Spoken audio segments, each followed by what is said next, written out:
Bismillahirrahmanirrahim. Alhamdulillahirabbil alamin wassalatu wassalamu ala asyrafil anbiya'i wal mursalin sayyidina Muhammad wa ala alihi wasahbihi ajma'in.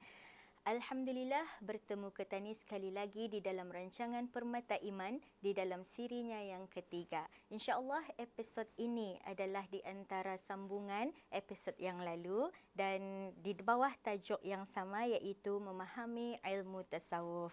Dengan ini, ahli panel jemputan kita pada kali ini adalah seperti episod yang lalu juga, iaitu Yang Mulia Ustazah Dr. Hajah Mas Suriyati binti Haji Yahya. Assalamualaikum Ustazah. Waalaikumsalam warahmatullahi wabarakatuh. Terima kasih Ustazah kerana datang ke studio.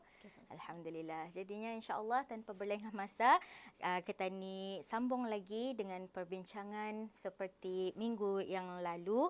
Dengan ini kita ni ulangi sedikit lagi sedikit pencerahan, iaitu tentang apakah sebenarnya ilmu tasawuf ini dari segi istilah. Ustazah, boleh Ustazah terangkan? Baik. Terima kasih. Bismillahirrahmanirrahim. Alhamdulillahirabbil alamin wassalatu wassalamu ala asyrafil anbiya'i wal mursalin wa ala alihi wasahbihi ajma'in.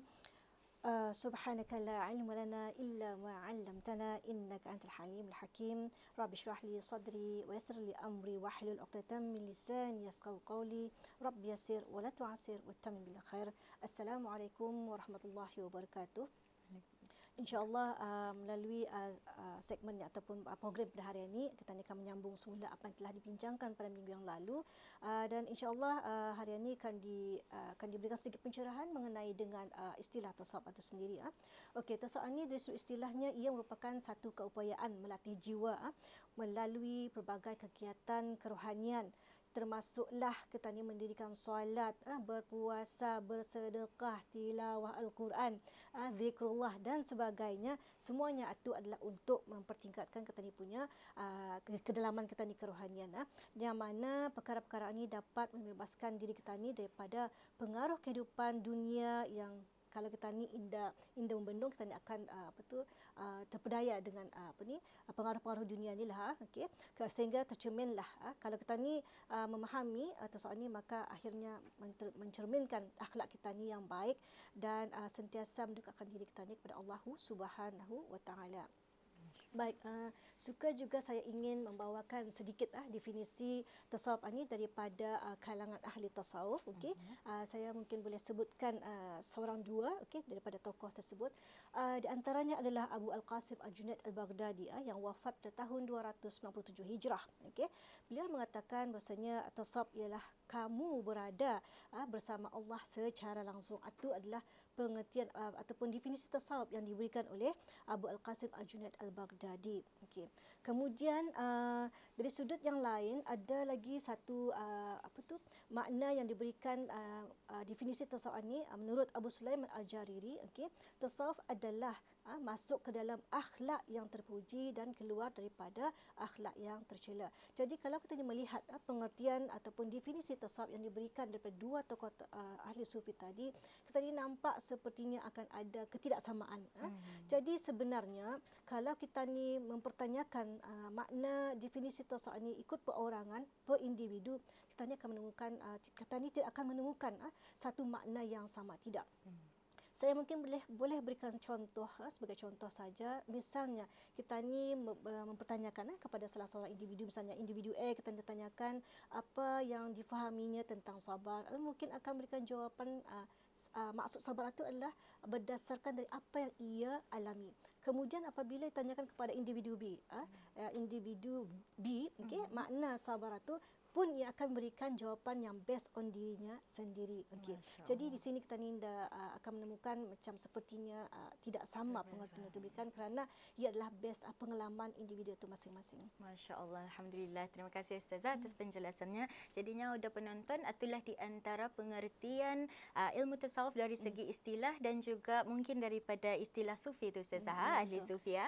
Jadinya di sini Ustazah, seperti mana yang Ustazah tadi terangkan kepada kita ni, ilmu tasawuf ni penerapannya berbeza-beza dari segi setiap individu-individu jadinya Ustazah. Jadinya di sana amatlah penting bagi kita ni, tujuannya berpandukan kepada Al-Quran dan Sunnah ni Ustazah. Jadinya kalau macam itu Ustazah, kita ni mesti juga melihat ilmu tasawuf ni ini sesuatu yang indah dapat digambarkan sebenarnya. Ia adalah pelaksanaan. Jadinya alangkah baiknya bagi kita ni untuk mengetahui sedikit sejarah perkembangan sebenarnya macam mana boleh wujudnya perkataan tasawuf ni sebenarnya ni Ustazah. Boleh Ustazah, silakan. Okey, sebenarnya perkataan tasawuf ini pada dasarnya ia indah ada wujud. Tidak wujud perkataan tasawuf pada dasarnya. Yang dikenali dengan kehidupan kerohanian pada dasarnya awal itu adalah kehidupan zuhud. Jadi ini yang banyak orang dah tahu. Ia bermula daripada kehidupan zuhud, iaitu pada masa zaman Rasulullah SAW, iaitu pada kurun pertama hijrah membawa kepada kurun kedua hijrah. Kemudian pada akhir kurun kedua hijrah, apabila ilmu berkembang dan masuk kepada awal kurun ketiga hijrah dan seterusnya, maka timbullah di sana ilmu tasawuf. Jadi di sanalah orang mulai mengenali perkataan tasawuf itu. Dan akhirnya sewaktu ilmu tasawuf itu berkembang, ilmu perkataan zuhud yang kita ni kenali pada awalnya tu sudah termasuk di dalam pahaman kita ni mengenai dengan ilmu tasawuf itu tadi. Jadi ia bermula daripada zuhud, kemudian kehidupan bertasawuf, dan kehidupan bertasawuf itu ia ada dua, dibagi kepada dua, di mana pada awalnya ialah tumpuannya adalah untuk membentuk ataupun mempertingkatkan akhlak kita ni. Akhlak ni ada dua juga, okey. Pertama, akhlak kita ni kepada Allah Subhanahu Wa Taala, kemudian akhlak kita ni sesama makhluk ataupun sesama insan. Okey, itu ia punya titik perjalanan perkembangan ilmu tasawuf. Dan pada akhirnya kita ni juga dapat menafikan di dalam perkembangan itu ada lagi dua. Di sana ada perkembangan tasawuf falsafi, okey. Kemudian yang berakhir dengan perkembangan tasawuf tarikat macam tu. Itu adalah ia punya bentuk perkembangan, dan ini yang perlu kita ni faham. Kalau kita ni dah faham sini, jadi kita ni mudah orang membuat satu tanggapan yang kurang benar, kurang bagus terhadap tasawuf ini. Jadi kita ni kena faham perkembangan ilmu tasawuf itu dari sudut sejarahnya juga. Masya Allah, Alhamdulillah. Terima kasih Ustazah atas penerangannya. Jadinya di sini dalam penerangan Ustazah tadi melalui perkembangannya tu, melalui sejarah perkembangannya tu adalah bermula daripada kezuhudan, memperbaiki diri dari segi dalaman kita ni untuk lebih dekat kepada Allah, dari segi akhlak dan sebagainya tu Ustazah. Jadinya Masya Allah, begitulah generalnya. Masya Allah, ilmu itu penting untuk kita ni pelajari. Jadinya mungkin sedikit sebanyak Ustazah boleh berkongsi kepada kita ni kesimpulan tentang ilmu tasawuf yang dimaksudkan tadi daripada segi pengertian dan sejarahnya dan akan diaplikasikan dalam diri kita ni. Silakan Ustazah. Baik, sebagai mengangkat satu pandangan yang mungkin kurang betul apabila kita ni sebut ilmu tasawuf itu sebagai ilmu kebatinan. Jadi saya perbetulkan di sini bahwasanya ilmu tasawuf itu ia bukanlah terkait dengan ilmu kebatinan di mana kita ni akan melihat ianya sebagai satu ilmu yang magic bukan itu. Tetapi sebenarnya ilmu tasawuf ini adalah mengangkat untuk mempertingkatkan kedalaman kerohanian kita ni, dan semua ini mempunyai hubung kait kita ni, hubung kait kita ni dengan Allah Subhanahu Wa Taala juga, dan seterusnya indah menafikan hubungan kita ni sesama manusia.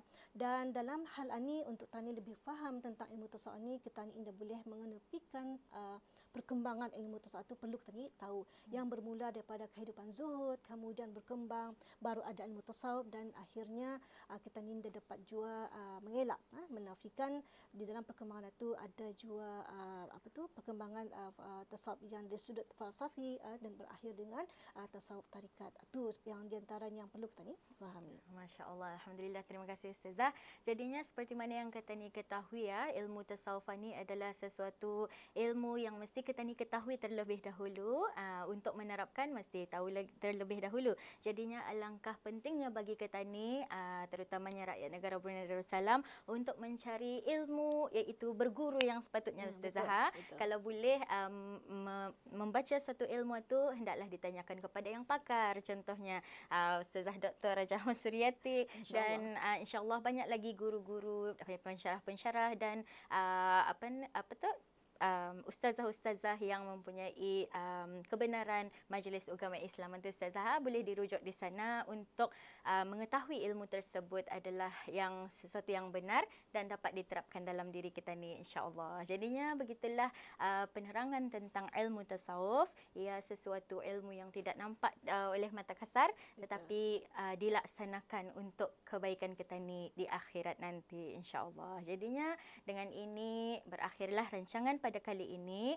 Diharap kita ni dapat membuka mata dengan lebih lanjut apakah yang sebenarnya yang patut lagi kita ni dalami, terutama di dalam ilmu-ilmu untuk mendekatkan diri kita ni kepada Allah, insya-Allah. Dengan ini akhir kalam daripada kami. Aqulu qauli hadza wa astaghfirullah li wa lakum. Wassalamualaikum warahmatullahi wabarakatuh.